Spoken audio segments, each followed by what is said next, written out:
切家就见面哈，三口人未放。根本一个老爸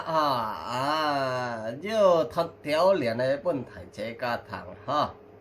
糖清楚来两个老爸团脸啊一只木马两只包，一只狼对一只小cái hay mặc cái东西